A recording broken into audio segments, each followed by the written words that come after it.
গাজীপুরের কাপাসিয়া থানার পরিদর্শক তদন্ত খোকন চন্দ্র সরকার প্রতিদিন ঢাকা থেকে থানায় আসেন ব্যক্তিগত কোটি টাকা দামের পাজেরো গাড়িতে। থানায় অফিস করেন শিল্পপতির স্টাইলে। তার অফিসের কার্যক্রমের ধরন নিয়ে থানার পুলিশ সদস্য সহ এলাকাবাসীর মাঝে কৌতূহল জেগেছে।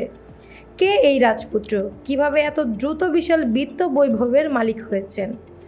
অনুসন্ধানে জানা যায়, পুলিশের এসআই পদে 2010 সালে নিয়োগ পাওয়া খোকন চন্দ্র সরকার বিগত স্বৈরাচার আওয়ামী লীগ সরকারের আমলে বেশিরভাগ সময় চাকরি করেছেন নারায়ণগঞ্জ ও নরসিংদী জেলায়। বিরোধী দলীয় নেতাকর্মী ব্যবসায়ীদের নির্যাতন করে টাকা আদায় ও আন্তঃজেলার মাদক বাণিজ্য নিয়ন্ত্রণের একছত্র ক্ষমতা ছিল তার হাতে। মোটা অঙ্কের টাকা কামিয়ে দিয়েছেন পুলিশ কর্মকর্তা ও ক্ষমতাশীলদের।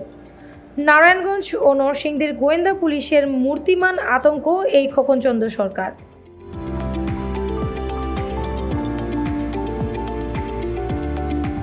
2022 সালে এসআই থেকে পরিদর্শক পদে পদোন্নতির পরেই পোস্টিং করা হয় নারায়ণগঞ্জ থেকে নরসিংদী জেলায়।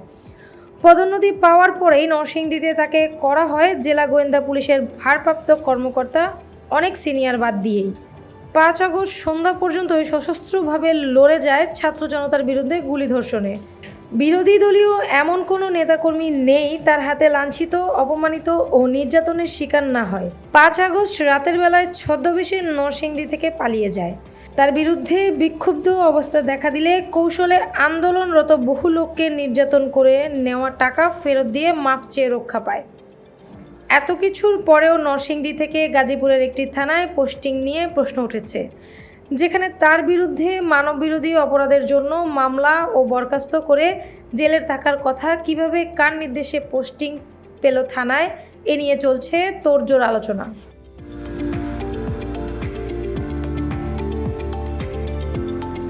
গাজীপুরে পুলিশ সুপার ডক্টর জাভেদ জায়েদ বাংলাবাজার পত্রিকাকে জানান, সম্প্রতি তাকে গাজীপুর জেলায় পোস্টিং করা হলে শূন্য পদে তাকে পরিদর্শক তদন্ত হিসেবে কাপাসিয়া থানায় পদায়ন করা হয়। তার বিষয়ে খোঁজখবর নেওয়া হচ্ছে বলে তিনি জানান।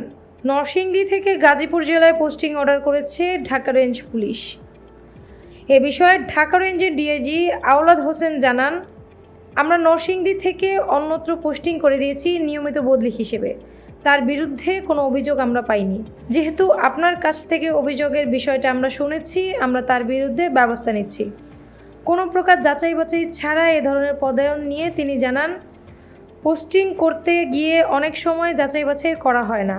আমরা জেলায় পাঠিয়ে দেই। পোস্টিং দেওয়ার দায়িত্ব ও যাচাই বাছাই করার দায়িত্ব জেলা পুলিশ সুপারের। প্রয়োজনে আপনারা পুলিশ সুপারের কাছ থেকে এ বিষয়ে তথ্য নিতে পারেন।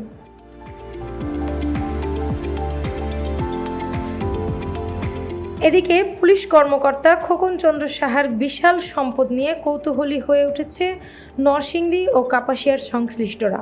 খোঁজ নিয়ে জানা যায়, তার 2টি পাজেরোই ও একটি দামি প্রাইভেট কার ব্যবহার করতে দেখা যায়। কাপাসিয়া থানার একজন পুলিশ সদস্য জানান, স্যার এক এক দিন এক এক গাড়ি দিয়ে অফিস করেন। তিনি একটি দামি গাড়ি ব্যবহার করে থানায় আসছেন, আর তার কাজের ধরন আলাদা। জমিদার পুত্র শিল্পপতির আদলে তার চলাফেরা। তার ঘনিষ্ঠরা জানায়, অল্প কয়েকদিনের জন্য তিনি এর থানায় এসেছেন। খুব তাড়াতাড়ি ওসি হিসেবে তাকে অন্য থানায় বসানো হবে। সরকারের উপরে তার জোর আছে। পুলিশ কর্মকর্তা খোকনের অস্বাভাবিক সম্পদ অর্জনের ফিরিস্তি শুনে অনেকেই হতবাক। দেশে বিদেশে বিভিন্ন স্থানে তার ও তার পরিবারের স্বজনদের নামে বেনামে রয়েছে অনেক প্লট, ফ্ল্যাট, বাড়িগাড়ি।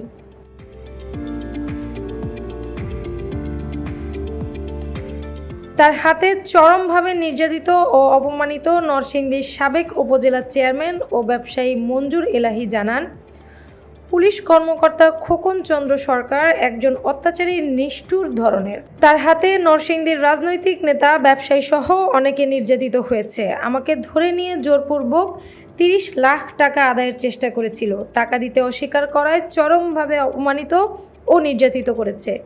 সে প্রথমে নরসিংদীতে এসআই হিসেবে যোগদান করে তখন পুলিশ সুপার প্রলয় কুমার জোয়ারদারের ঘনিষ্ঠ কেশিয়ার হিসেবে সমগ্র জেলায় দাপিয়ে বেড়ায়।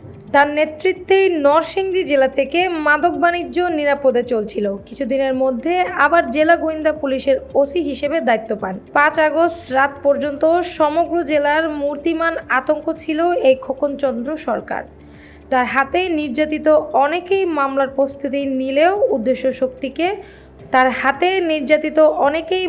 প্রস্তুতি নিলেও উদ্দেশ্য শক্তিতে খোকন এগুলো ম্যানেজ করেছে।